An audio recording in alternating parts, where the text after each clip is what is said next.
اعوذ باللہ من الشیطان الرجیم بسم اللہ الرحمن الرحیم وقیل للذین اتقوا ماذا انزل ربکم، جو اہل تقوی ہیں، اللہ سے ڈرنے والے ہیں، جن کے دلوں میں وہ اخلاقی حس جو ہے وہ بیدار ہے، ابھی ان کی روح جو ہے وہ مری نہیں ہے، ابھی زندہ ہے، بیدار ہے۔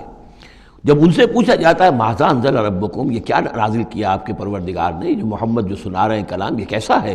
قالوا خیرا، وہ کہتے ہیں بہت خیر، بہت بھلا، ہماری خیر کے لیے، ہماری بھلائی کے لیے۔ للذین احسنوا فی ہذہ الدنیا حسنہ، ایسے لوگ جنہوں نے اس دنیا کی زندگی کے اندر احسان کی، نیکی کی، بھلائی کی روش اختیار کی، ان کے لیے دنیا میں بھی حسنہ ہے، ولدار الآخرۃ خیر، اور آخرت کا گھر تو بہت ہی بہتر ہے، وَلَنِعْمَ دَارُ الْمُتَّقِينَ، اور کیا ہی اچھا ہے وہ متقیوں کا گھر۔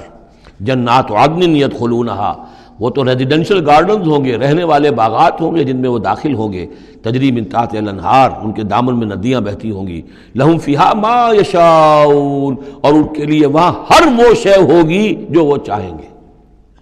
کذالک یجزی اللہ المتقین، اس طرح اللہ بدلہ دے گا اپنے متقی بندوں کو۔ الذین تتوفاہم الملائکۃ طیبین، جن لوگوں کو جب فرشتے جو ہیں جب قبض کریں گے ان کی روحیں، تو وہ کریں گے، وہ بہت ستھری ہوں گی، روحیں بھی ستھری ہیں اور ان کی زندگیاں پاک و صاف ہیں۔ یقولون سلام علیکم، تو فرشتے خود ان سے کہیں گے آپ پر سلام ہو، ادخلوا الجنہ، جنت میں داخل ہو جائیے، بما کنتم تعملون، اپنے اعمال کے نتیجے میں۔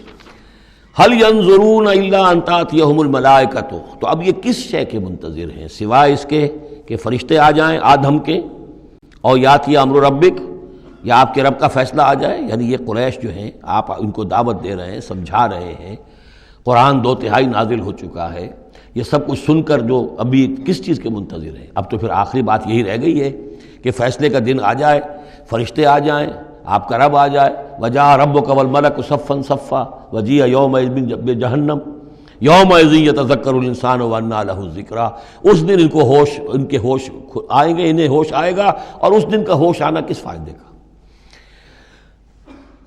فَهَلْ يَنظُرُونَ إِلَّا أَن تَأْتِيَهُمُ الْمَلَائِكَةُ، تو کس چیز کے منتظر ہیں یہ سوائے اس کے کہ آ جائیں ان کے اوپر فرشتے، اور یاتی امر ربک، یا آپ کے رب کا کوئی فیصلہ آ جائے۔ کذالک فعل الذین من قبلہم، یہی روش اختیار کی تھی انہوں نے بھی جو ان سے پہلے تھے۔ وما ظلمہم اللہ، اللہ نے ان پر ظلم نہیں کیا، قوم عاد پر، ثمود پر اللہ نے ظلم نہیں کیا، ولکن کانوا انفسہم یظلمون، وہ خود اپنی جانوں پر ظلم کر رہے تھے۔ فاصابہم السیئات ما عملوا، پھر ان پر واقع ہو کر رہیں وہ ساری برائیاں جو ان کے عمل کی تھیں، یعنی جو بھی انہیں بری سزا ملنی ہے وہ پاداش ہے ان کے برے اعمال کی۔ وحاق بہم، اور وہی شے جو ہے اس نے ان کو گھیر لیا، ما کانوا بہ یستہزئون، جس کا کہ وہ استہزاء کیا کرتے تھے، مذاق اڑایا کرتے تھے۔ وقال الذین اشرکوا لو شاء اللہ ما عبدنا من دونہ من شیء، اور کہتے ہیں یہ مشرک لوگ اگر اللہ چاہتا تو ہم اللہ کے سوا کسی کی پوجا نہ کرتے۔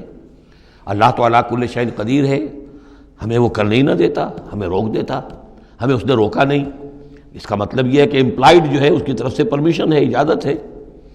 قال الذین اشرکوا لو شاء اللہ ما عبدنا من دونہ من شیء نحن ولا آباؤنا، نہ ہم کسی کو پوجتے اس کے سوا، نہ ہمارے آباء و اجداد پوجتے اگر اللہ چاہتا۔ ولا حرمنا من دونہ من شیء، اور اس کے حکم کے بغیر ہم نے کسی شے کو حرام نہ قرار دیا ہوتا۔ کذالک فعل الذین من قبلہم، اسی طرح کیا تھا انہوں نے بھی کہ جو ان سے پہلے تھے۔ فَهَلْ عَلَى الرُّسُلِ إِلَّا الْبَلَاغُ الْمُبِينُ، تو ہمارے رسولوں پر سوائے واضح طور پر پہنچا دینے کی اور کوئی ذمہ داری نہیں ہے۔ اس قسم کی جو کٹ حجتی ہے اور کج بحثی ہے، اس میں ہمارے رسول جو ہیں وہ تمہارے ساتھ جو ہے نہیں الجھیں گے، ان کا کام ہے پہنچا دینا، اگر انہوں نے پہنچا دیا ہے تو ان کا فرض ادا ہو گیا، باقی یہ کہ جواب دہی تمہیں کرنی ہے۔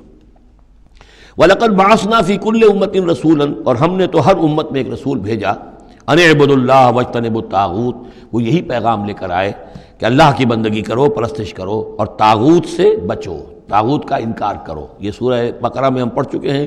فمن یکفر بالطاغوت ویؤمن باللہ فقد استمسک بالعروۃ الوثقی، طاغوت طغا سے ہے، طغا سرکشی، جو بھی سرکش ہے اللہ کی بندگی اور اطاعت سے سرتابی کر رہا ہے وہ طاغوت ہے، وہ انسان ہو، وہ جن ہو، وہ کوئی ادارہ ہو، وہ کوئی ریاست ہو، کانسٹیٹیوشن ہو، کچھ بھی ہو، جو بھی اللہ کی ہدایت کا پابند نہیں ہے اور بندگی کے حد سے تجاوز کر کے وہ گویا کہ خود حاکمیت کا مدعی بن جائے، وہی طاغوت ہے۔ واجتنبوا الطاغوت، اللہ کی بندگی کرو اور طاغوت سے کنارہ کشی کرو۔ فمنہم من ھدی اللہ، تو جب رسول آئے یہ دعوت لے کر تو ان کی قوموں میں سے کچھ وہ بھی ہوئے جن کو اللہ نے ہدایت دے دی، وَمِنْهُمْ مَنْ حَقَّتْ عَلَيْهِ الضَّلَالَةُ، اور ایسے بھی ہوئے کہ جن پر مسلط ہو چکی تھی گمراہی۔ فَسِيرُوا فِي الْأَرْضِ، تو پھر گھومو پھرو زمین کے اندر، فَانظُرُوا كَيْفَ كَانَ عَاقِبَةُ الْمُكَذِّبِينَ، اور دیکھو پھر جھٹلانے والوں کا انجام کیسا ہوا۔ تمہارے قافلے جاتے ہی ہیں، تم اصحاب ہجر کی بستیوں سے بھی گزرتے ہو، تم نے وہ ثمود کے مسکن بھی دیکھے ہیں، ان کے کھنڈرات بھی دیکھے ہیں، تم نے وہ قوم مدین کا علاقہ بھی دیکھا ہے، تمہیں معلوم ہے کہ سدوم اور عمورہ کی بستیاں کہاں تھیں، یہ ساری چیزیں تمہارے علم میں ہیں۔ ان تحرص علی ہداہم، اے نبی صلی اللہ علیہ وسلم، اگر آپ کو بہت حرص ہے، بڑی خواہش ہے، بڑی آرزو اور تمنا ہے کہ یہ ہدایت پر آ جائیں، فإن اللہ لا یہدی من یضل، تو سن لیجئے اللہ ہدایت نہیں دیتا جس کی گمراہی پر اس کا فیصلہ ثبت ہو چکا ہو۔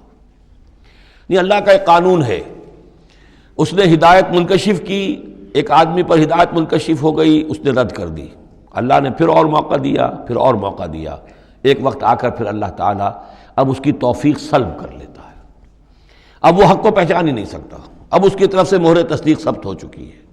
اس کے بارے میں تو ختم اللہ علی قلوبہم وعلی سمعہم وعلی ابصارہم غشاوہ۔ اب اے نبی، آپ کتنی ہی خواہش رکھتے ہو، آپ کی کتنی ہی تمنا ہو، کتنی ہی آرزو ہو، کوئی آپ کا کتنا ہی قریبی عزیز ہو، آپ کو کتنی ہی اس کے بارے میں خواہش ہو، لیکن یہ کہ یہ اللہ کا فیصلہ ہے۔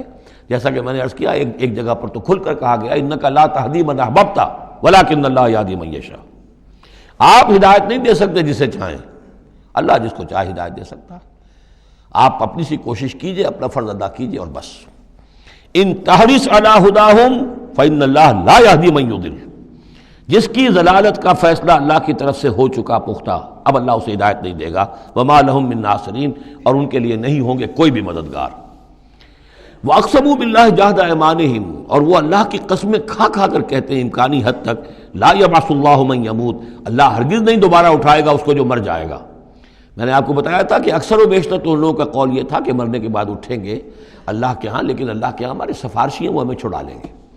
لیکن ایک طبقہ وہاں بھی موجود تھا ایسا کہ جو بعث بعد الموت کا سرے سے منکر تھا، اس کا ذکر پہلے بھی آ چکا ہے، اب پھر آ رہا ہے۔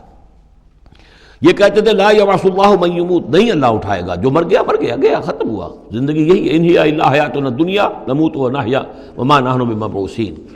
بلا، کیوں نہیں، وعدن علیہ حقاً، یہ وعدہ ہے اس کے ذمے، قائم ہے، پختہ ہے، اللہ یقیناً تمہیں جمع کرے گا۔ ولیکن اکثر الناس لا یعلمون، لیکن اکثر لوگ علم نہیں رکھتے۔ لیبین لہم الذی یختلفون فیہ، وہ جمع کرے گا، اٹھائے گا تاکہ واضح کر دے وہ تمام چیزیں جن میں وہ اختلاف کرتے رہے تھے۔